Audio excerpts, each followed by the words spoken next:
Kiai Asad tidak akan hebat kalau bukan karena ibunya. Berarti beliau, Kiai Maimunah itu luar biasa.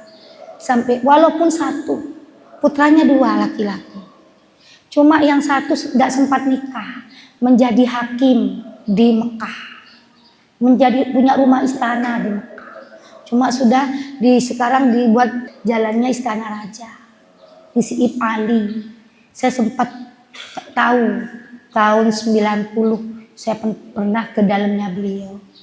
Beliau kaya, pernah hakim di Mekah. Mana ada hakim di sini aja berkecukupan, apalagi di Mekah di zaman itu.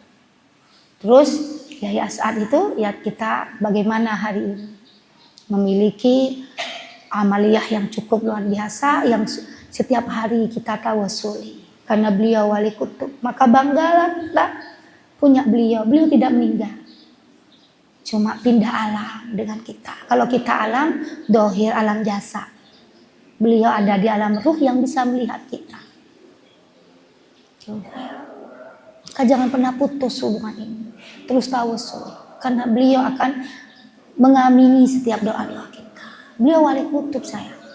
Pimpinan wali dari pimpinan derajat yang paling tinggi itu wali kutub. Dan beliau wali kutub. Beliau pahlawan. Nah itu saya. Maka jangan pernah melanggar apa aja di aturan. Biar terus lurus ikut bendera beliau nanti ketemu di surganya Allah bersama beliau. Beliau ada. Cuma bukan ada di alam di alam jasad yang akan hancur. Walaupun Ananda tidak paham, tidak kenal, tapi ini prestasinya. Yang ada hari ini semua milik beliau.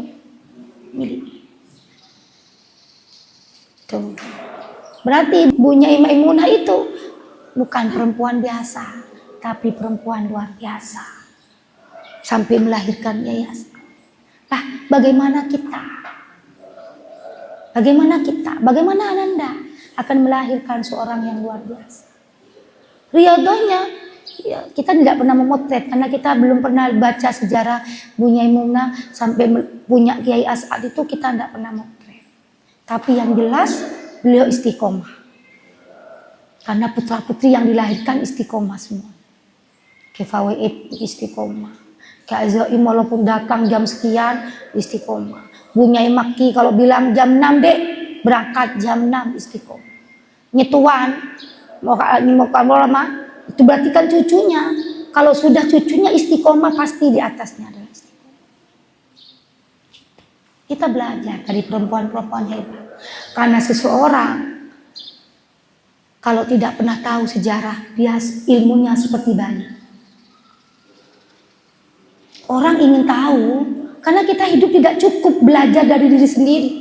Harus belajar. Yang kita pelajari semua ini kan buku orang lain. Pengalaman orang lain. Nah, nyanyi Zubaidah sampai beliau menjadi istrinya Kiai Asad. Bagaimana Siti Khadijah sampai kebanggaannya Rasulullah. Belajar saya. Jadilah Siti Khadijah ini. Walaupun kita bukan Siti Khadijah yang sebenarnya, tapi minimal tidak jauh dari Siti Khadijah sampai dicintai suami nanti seperti cintanya Rasulullah kepada Siti Khadijah yang tidak tergantikan oleh siapa. Belajar. Kalau gak pernah belajar secara, kamu akan seperti bayi. Apa mam? Tidak pernah tahu apapun. Bukan seperti bayi. Gede orangnya iya, auban orangnya iya. Tapi tidak pernah tahu sejarah orang-orang besar, maka kamu akan seperti bayi. Gitu ya. Karena hidup itu kita akan mengikuti generasi-generasi sebelumnya dan situasinya tidak jauh. Inti pada dasarnya sama. Yang diperebutkan ya ini sama, siklusnya sama. Cuma variasi alam dan jenisnya dengan pernik-perniknya yang gak sama. Gitu ya sayang. Jadilah orang-orang sukses. Jadilah orang-orang sukses. Jadilah orang-orang yang bawa kebaikan, keberkahan, kebahagiaan untuk orang lain. Kalau kita, Kenapa bukan saya yang bahagia dulu? Jadilah orang-orang yang sudah bahagia. Kalau kita tidak bahagia, tidak mungkin bawa kebahagiaan kepada orang lain, saya. Itu intinya. Maka menikah itu sebelumnya harus bahagia. Kalau Ananda menggantungkan kebahagiaan kita kepada suami, kamu akan menderita. Tapi bahagiakan dulu dirimu, damaikan. Berdamailah dengan diri, bahagiakan diri, baru menikah.